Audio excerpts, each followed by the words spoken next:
kita sama-sama tahu Arhan itu punya kemampuan throw in yang lumayan. Iya. Tapi pas zamannya STY pun kalau buntu berapa kali masukin Arhan kan. Itu mungkin jadi salah satu pertanyaan juga, kenapa pemain yang punya daya juang kayak gitu, punya pengalaman di timnas nggak dipanggil. Nah, kalau dari kisi-kisi itu ya bisa jadi apakah Asnawi dan Pratama Arhan pintunya sudah benar-benar tertutup untuk Halo Kobrol, balik lagi nih. Liburan udah usai, saatnya kita harus beraktivitas lagi, cari duit lagi, dan cari sensasi lagi. Nah, kali ini kita mau membahas pemain Indonesia yang sejatinya performanya bagus di Liga Thailand. Cuman apakah dia masih mendapatkan kesempatan di timnas Indonesianya era Patrick Kluivert? Nah, kali ini gue bakal membahas bersama 4 teman yang tidak bosan-bosannya datang ke sini. Oke. Pertama ada bocah mana ini? Bocah polo. Cilodong ya. Habib. Ya, Please welcome. Ya. Sehat, Bib? Alhamdulillah sehat dong. Lebaran semangat baru lah. Semangat baru, motivasi baru dan bilang tadi sensasi baru. Sensasi baru dan pengagum LA Lakers. Ya. Yang bakal juara musim ini. Karim Kenza Jabar. Iya, betul. Gua udah ganti jadi Karim Kenza Jabar. Si nomor 33. Si nomor 33. 33. LA Lakers. Filosofinya apa tuh nomor 33? Ya Karim Abdul Jabar. Nomor 1. Sebelum Iya, sebelum juara dunia. Nomor 33 sekarang jadi nomor 1. Betul. Ini juga begitu. Iya. Dan nomor 33 nanti kita nomor 1. Betul sekali. Dan ini yang gelap banget sebelum Lebaran nih, gelap banget nih hari-harinya. Cuma semoga kita cerah ya setelah Lebaran ini. Ferry. Rotin Sulu. Ya. Manusia so iye. Emang rada-rada ya bocah ini. Dan terakhir adalah yang punya bisnis baru. Apa tuh? Jualan roti. Jualan roti. Jualan isu. Gian. Halo, Pan. Ya sempet nggak bisa tidur. Oh gitu. Takbiran kan? Takbiran. Itu bukan berarti gua ya. Padahal ini fasilitasnya enak loh kalau mau tidur di sini. Iya, cuma gue lebih kangen kasur rumah. Oke. Betul. Di sini oke sih. Iya. Ya kita AC nyala, lampu nyala, terus juga ini Kita fasilitas mumpuni kan. aktif semua ya teman-teman ya. Cuma kok nggak ada yang mau datang ya? Ya mungkin lagi ada kesibukan Iya, masing-masing. itu dia. Betul. Oke, kita mau bahas Asnawi Mangkualam dan Pratama Arhan. Yang ini langsung aja ya ke Pratama Arhan nih. Dia terakhir itu mencatatkan 2 assist pas lawan apa sih itu Bangkok tuh? Muangtong Ya, tapi hitungannya dicatatnya 1 ya, yang kelihatan sebenarnya 2 ya. Mungkin ada kesalahan match commissioner atau apa kita nggak tahu ya. Nah, sekarang kan eranya Kluivert nih. Terus ada pemain-pemain diaspora berdatangan dan kebetulan posisinya bek kiri kebanyakan. Di situ ada Calvin Verdong, terus ada Dan James, terus ada Sen Patinama dan belum lagi Eliano Reinders yang bisa main apa versatile ya istilahnya versatile. Nah, menurut lu Bib, peluang Arhan nih apakah sudah tertutup di timnas Indonesia? Ya, kalau dibilang tertutup sih kayaknya nggak juga ya. Karena Sen Patinama kan di klubnya sendiri setahu udah jarang main ya. Iya.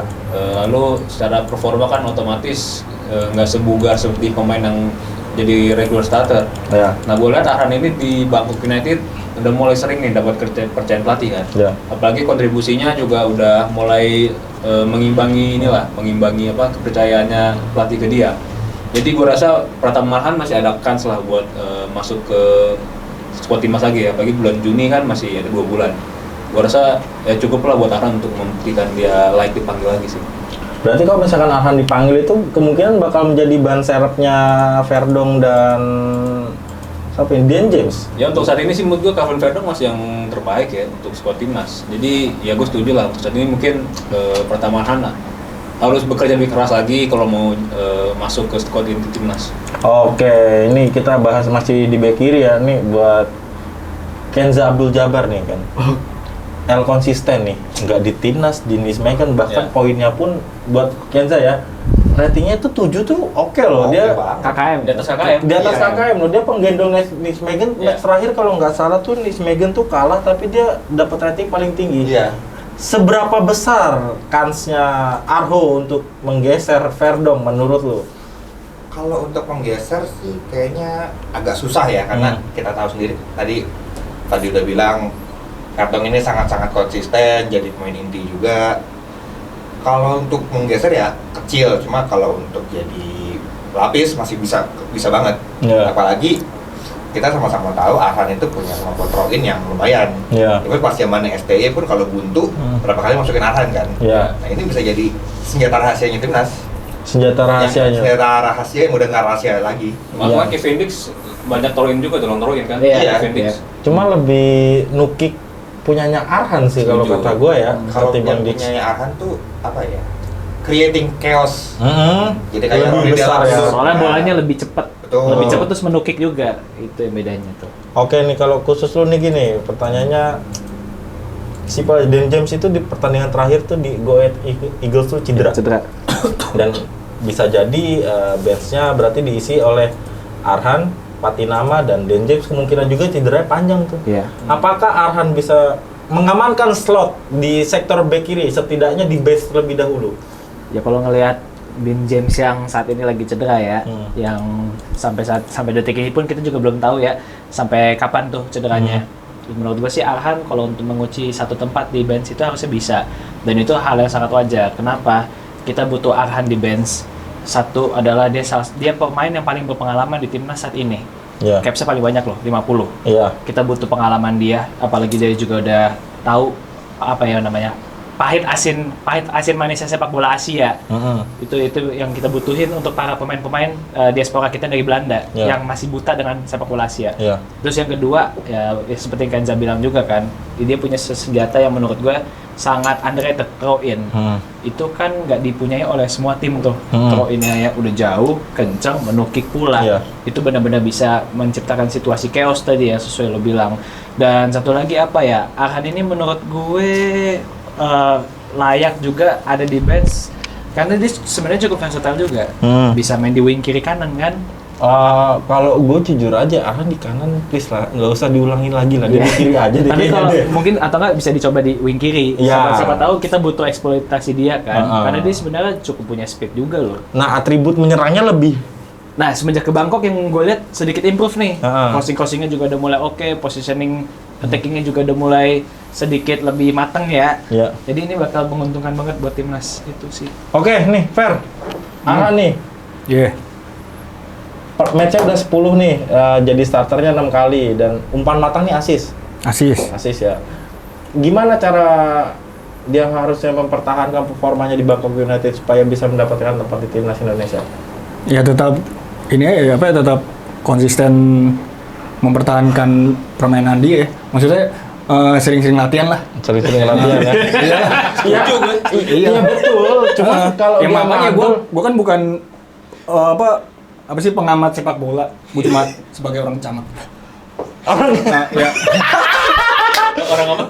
ada terus. Ya jadi mungkin gue nggak bisa banyak berkata-kata lah soal ini. Kita nggak ngerti bola ya. Iya. Cuma nonton bola aja. Iya, Nonton pengamat bola bola. aja. Oke, berarti ntar kapan-kapan kita mungkin ada live reaction Bangkok United kali. Boleh. Biar kita Lawan belakang Port gitu kan? Lawan Port, oke Iya, lah ya. biasa ya. Oke ya, fair ya. Bangkok ya. musim depan. Lagi bingung ditanya. Oke. Anjir. Aduh, ditanya live reaction langsung ogah-ogah.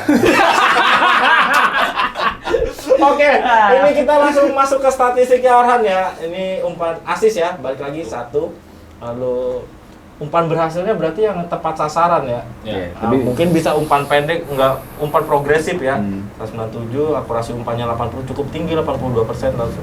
Long ball-nya 18, akurasi umpan panjangnya 69, chance create-nya 14 dan masih banyak lagi. Ini atribut menyerangnya ya.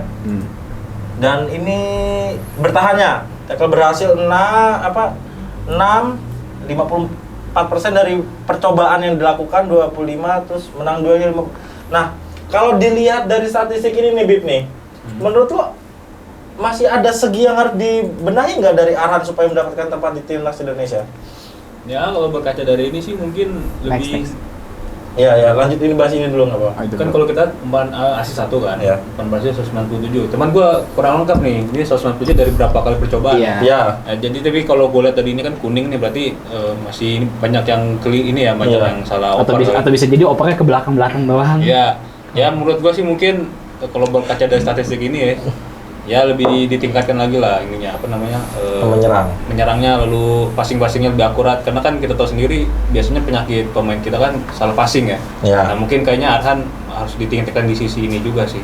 Ya, kalau yang dari gue lihat yang kita bandingkan ya, atribut menyerangnya Arhan ketimbang defense-nya itu malah lebih banyak PR di atribut bertahannya ya. Kalau dari kacamata lu kan gimana kan ngeliat atribut bertahannya Arhan bisa dibilang back kiri itu harusnya bisa maju mundur cantik nih. Ya kan karena namanya back, kalau menurut gue prioritasnya tetap bertahan. Karena namanya back kiri. Kalau ya fokusnya menyerang ya winger dong. Jadi ya ini harus diimprove sih, kayak yang menang duel cuma 54,3 itu mungkin dia mesti lebih sterak lagi, badannya diisi. Jadi core-nya juga kuat, nggak gampang jatuh gitu-gitu sih. Sama ini duel udaranya. Ya. Nah itu tuh yang agak apa ya? Cuma 5 kali, cuma dari nggak tahu berapa. Ya itu juga mesti ditingkatkan, iya. Apalagi kalau kita lihat lawan-lawan timnas Indonesia yang badannya lumayan gede-gede kan, mainnya juga banyak long ball-nya, itu perlu banget ditingkatkan.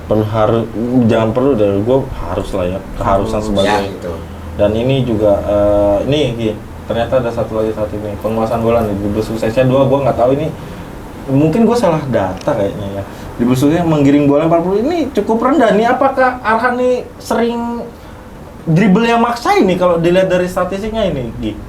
Iya, apa ya, kalau dilihat dari statistik sih sebenarnya nggak ada parameter jelasnya juga ya, berapa percobaan juga, dan apa namanya dari sentuhannya juga nggak ada parameternya juga seperti apa. Jadi sih kalau buat statistik menyerangnya, kalau yang gue nggak mau patokan sama statistiknya ya, tapi kalau yang sempat gue tonton emang ada beberapa kali dia yang dribble masih maksa, itu fakta. Ada tuh yang waktu lawan apa tuh yang dia sempat throw-in itu tuh ya, masalah football IQ-nya. Iya, decision makingnya dia tuh masih ada yang harus diasah. Mungkin kayak yang tadi ku bilang lah, kemampuan dia saat attacking sudah sedikit improve, crossing sedikit improve, cuma ada di sisi decision making harus diperbaikin. Sih. Harusnya dia tahu lah ya kapan waktunya melakukan dribble, kapan melakukan passing, kapan melakukannya dan segala macamnya. Iya, decision making maupun saat attacking dan juga defending sih. Apalagi pas defending kelihatan banget dia suka sekali ngambil terus nggak ngepres di sekali ngambil itu ya, bener ya. Terus kadang gue maaf ya Arhan ya, gestur tidak menyenangkannya itu gue di Bangkok, dia kalau misalkan ada pemainnya yang nggak bisa telat cover, dia kan sering nunjukin gimmick yang ayo gitu ya. Apa rasa kekecewaan kayak pas di AFF itu suka keluar nggak sih kalau lu perhatiin? Ya beberapa lah, karena gue nggak banyak nonton laga dia sih, tapi ekspresif itu kan suka ditunjukin juga, dan itu wajar aja ya. Pesan buat Arhan, Per. Terus semangat aja udah. Apa panjangin lagi, Per, durasi? Ya udah, motong durasi aja itu. Motong durasi kawan gua ini, oke. Berarti Ferry bilangnya latihan terus, tetap semangat. Tetap semangat. Oke, ya kita. Yang penting yakin aja. Yakin itu teman kita yang nggak datang tetap yakin itu. Oke, kita langsung ke sektor kanan. Ya, abang-abangannya Arhan di Liga Thailand nih. Ya, betul. Asnawi Mangku Alam Bahar di Port FC, dan ini dia udah 1 gol, 1 assist dari 25 pertandingan, starter 18 kali dan ratingnya ya sedikit remet dikit lah. Ya, tapi menit mainnya sih banyak tuh. Iya. Angkanya bagus 69. Tapi menit mainnya lumayan lah. Iya, jadi dia langganan starter nih. Iya. Nah, Bib, kenapa dia nggak dipanggil sama Patrick Kluivert nih, Bib? Sebenarnya gue juga jujur gue bingung ya, karena Patrick Kluivert kan pernah bilang dia lebih milih pemain yang langganan starting di klubnya untuk dipanggil. Tapi gue juga kaget Asnawi malah justru nggak dipanggil nih ke timnas kemarin. Padahal secara track record juga kan Asnawi cukup kawakan lah untuk di timnas kan sejak ada Sintayong. Dan apalagi performanya ya mungkin ada yang jelek beberapa lah, tapi cuma beberapa loh, nggak keseluruhan kan. Dan terlebih lagi kan dia gua akuin salah satu pemain yang punya daya juang yang tinggi lah, yang dimana kadang-kadang kita perlu itu dong untuk mengangkat moral tim juga kan. Jadi alasan kenapa Asnawi nggak dipanggil itu sebenarnya menurut gua kayak sangat disayangkan juga sih, apalagi dia langganan starting di Port. Apa ada penumpukan di posisinya Asnawi sehingga dia menjadi opsi ke-4 mungkin ya? Ya mungkin bisa jadi kan karena ya kita tahu di sektor pertahanan kita sudah menunggu kan posisi Asnawi aja nih. Tetapi menurut gue sih dia masih ada peluang sih, harusnya bisa dipanggil lagi. Harusnya masih ada peluang ya. Udah menumpuk ya. Kalau dilihat dari pesaingnya nih ya, ada Kevin Dix, ada Sandy Walsh, dan terakhir gue masukin Eliano Reinders, ini pemain Versailles ya. Sebenarnya kalau dari lu nih Ken nih, apa sih yang kekurangan dari Asnawi ini sehingga tidak dipanggil oleh coach Patrick Kluivert? Bukan orang Belanda. Waduh, kan kita bahas timnas ini bro. Ada gila-gila, ini aki-aki satu. aja. Lu nggak mau muncul sesekali di sini nih. Puter kali kameranya. Gua takut sama manajemennya. Nih, ini atribut menyerangnya Asnawi ya. Dan gue juga agak kaget ini, banyak ijonya. Gue kira Asnawi itu solid di pertahanan nih. Kenapa dia nggak dipanggil Kluivert nih, Ken? Jujur gue juga sampai sekarang masih bingung ya. Karena kalau dipikir dari kualitas bagus. Kalah saing sama Kevin Dix oke lah. Yeah. Kevin Dix main di Copenhagen, main di Europe. Tapi Asnawi juga menurut gue atribut terpenting Asnawi itu bukan yang ada di statistik ini. Tapi Leadership-nya dia. leadership. Karena sebelum jadi Itses kan dia kaptennya. Dia juga udah 40-50 caps di timnas. Iya. Jadi dia sosok yang perannya tuh krusial dalam ruang ganti. Ya, bukan berarti timnas butuh 2 matahari ya, tapi ya untuk leadership grupnya itu Asnawi salah satunya. Jadi ya gue masih heran kenapa dia nggak masuk. Apa bisa dibilang yang itu, yang Patrick Kluivert benar-benar apa aja nih anti pemain lokal itu? Nah itu juga salah satu apa ya? Salah satu yang bisa pertanyaan. Anomali. Mungkin ini kan kemarin skor pertamanya dia. Ini lagi-lagi ya, mungkin dia lebih memilih pemain yang kalau ngobrol sama dia enak pakai bahasa Belanda. Komunikasi itu penting. Ini bener dong gue bilang. Mungkin Belanda. Itu yang gue ngomongin juga sebenarnya. Pengalaman lu hebat. Usia nggak bohong. Nah, lu gini, yang harusnya bisa menjelaskan lebih detail nih. Lu kan si paling bola banget nih. So Di antara kita tahu. semua. Bang Data. So tahu. Apa sih nilai minus dari Asnawi yang sampai dia nggak dipanggil menurut lu? Analisa so tau gue aja ya. Nilai minus loh. Iya, maksud gue kalau Asnawi itu mungkin yang gue lihat ya dari fullback yang dipanggil nih, di sisi kanan ada Kevin Dix, terus ada sebagai Sandy Walsh. Sandy Walsh. Kalau gue sih ngeliatnya ada satu kemampuan yang Asnawi nggak bisa. Apa tuh? Crossing. Tapi kalau lu perhatiin kemarin waktu kita lawan Bahrain aja, Kevin Dix juga suka crossing kan? Iya. Main dari kanan kan? Sandy Walsh bagus banget. Sandy Walsh crossingnya bagus. Asnawi punya daya juang. Itu mungkin jadi salah satu pertanyaan juga, kenapa pemain yang punya daya juang kayak gitu, punya pengalaman di timnas nggak dipanggil. Dan maksudnya kalau berkaca dari yang crossing ya, itu masalah yang sosok lah. Sosok emang sebenarnya menurut gue bukan yang bukan krusial banget. Tapi kalau gue lihat sih emang mungkin saat ini gaya mainnya Asnawi ini belum masuk ke gaya mainnya Patrick Kluivert. Kluivert ini butuh fullback yang bukan cuma modal ngotot doang, tapi teknis. Itu yang gue lihat ya. Dan Asnawi sampai saat ini ya mungkin belum masuk standarnya. Tapi kalau dijadiin ke pemain tengah, mungkin pemain tengah lagi. Oh, jadi itu nih ala Reece James ya.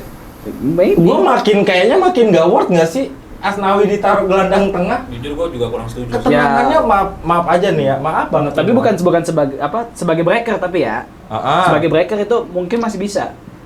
Kalau sebagai breaker. Pelapis saya Pelopesi. Iya, mungkin masih bisa. Kalau gue ngeliatnya kayak gitu. Mubazir nggak sih Asnawi ditaruh tengah? Sejujurnya iya, karena gelandang yang kita punya sekarang udah cukup sih menurut Udah cukup kan? Cukup. Apalagi kan Asnawi dia bukan natural sebagai gelandang kan, betul panggilan kan. Jadi menurut gue Mubazir jatuhnya udah jadi gelandang sih. Mubazir banget ya, takutnya malah nggak maksimal. Betul. Dan akhirnya nggak kepake juga kan kayak. Iya. Aku tuh malah jadi kayak Nathan kemarin ya pas sama Australia. Nathan tuh kayaknya besok nggak dipanggil itu. Apa? Fansnya kasihan dong nanti. Biarin aja. Ya orang gimana kita kalau mau bicara ini Nathan main lawan Australia. Realistis aja. Indonesia nggak dapat kartu merah kayak kena kartu merah. Iya ya. Maaf aja Nathan ya, tapi kemarin Indonesia Enggak, fansnya Nathan. mainnya kita kayak 10 orang sih. Iya. Nathan masuk biar genap 11 aja sebenarnya.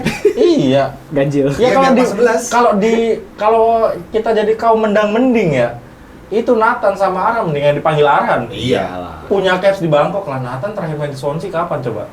Ada yang inget nggak? Carabao Cup. Udah lama sih. 2 menit. Lama itu. Itu main atau pemanasan? Kayaknya nggak tahu ya dia ngapain. Ngisi waktu aja. Berarti nih sama satu nih pertanyaan yang pengen gue tanya sebenarnya. Kedua pemain ini sebenarnya fullback atau wingback? Kalau dari kacamata kalian? Dari tipikal permainannya? Gue ngeliat Arhan tuh lebih ke wingback ya. Lebih ke wingback, berarti maju mundur. Ya. Kalau fullback, lu buka textbook cari fullback kiri itu gambarnya Asnawi. Asnawi. Ya. Kalau Fullback kanan, sorry. Kalau lu? Ya kurang lebih sama lah kayak Kenza. Arhan lebih ke wingback, bisa maju mundur kan. Kalau Asnawi fullback. Tapi Arhan lagi-lagi nih, kadang-kadang dia kalau main sebagai wingback juga di offensive-nya kurang banget. Iya sebenarnya. Karena pas lawan Saudi tuh beberapa kali decision making dia jelek sumpah.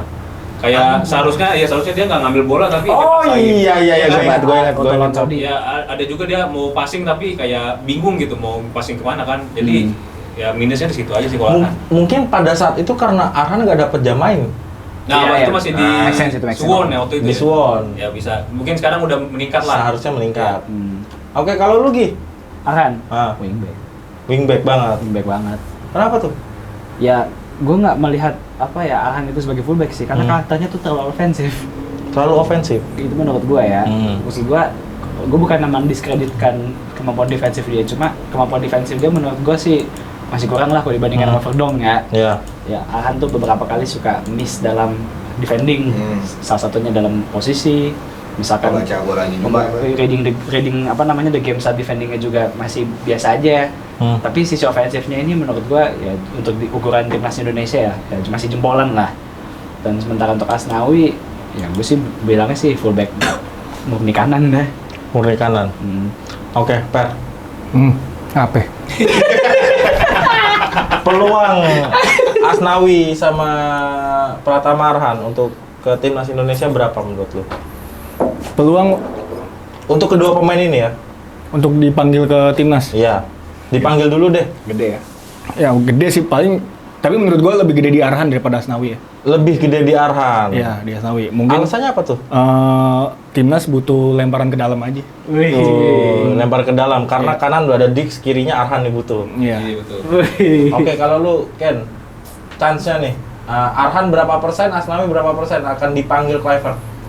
Berkaca dari penampilan kemarin ya, 60-60. 60-60. Lu Bib? Menurut gua Arhan 80% lah. Asnawi masih 50. 50. Lu Gi?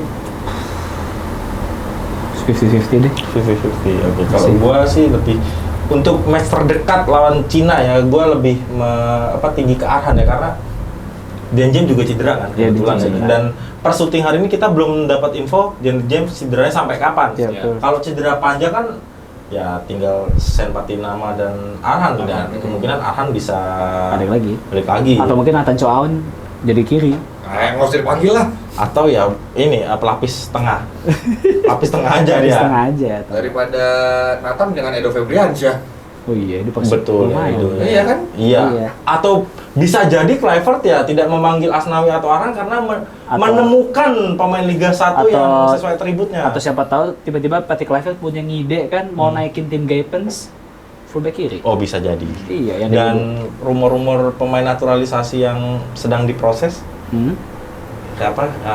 Tristan Goyer. Tristan Goyer bek kiri juga kalau nggak salah. Kanan. Oh, kanan ya? Kanan. Ya siapa tahu. Tapi bisa kiri kalau nggak salah. Versatile banget. Versatile banget ya. Versatile. Ya, kalau dari kisi-kisi itu ya bisa jadi apakah Asnawi dan Pratama Arhan pintunya sudah benar-benar tertutup untuk Kalau gue sih, timnas tapi Indonesia. jangan sampai tertutup kalau Jangan gue sampai ya. tertutup ya. Oke. Karena kita nggak bisa munafik, mereka berdua ini pemain yang paling pengalaman lah Di di tim tim nasional Masih Indonesia. muda ya. Walaupun masih muda, Caps nggak bohong. Ya. Coba. Oke. Menurut teman-teman netizen yang saya cintai dan teman-teman GoPro cintai ini ya, bagaimana peluang Asnawi dan Pratama Arhan di pintu timnas Indonesia? Apakah masih terbuka atau benar-benar sudah tertutup? bisa tuliskan di kolom komentar, dan jangan lupa juga like, comment, subscribe agar channel kita berkembang supaya kita bisa melihat sepak bola Indonesia terus berkembang dan maju sampai ke Piala Dunia di tahun-tahun kedepannya. See you untuk tema selanjutnya dan ciao.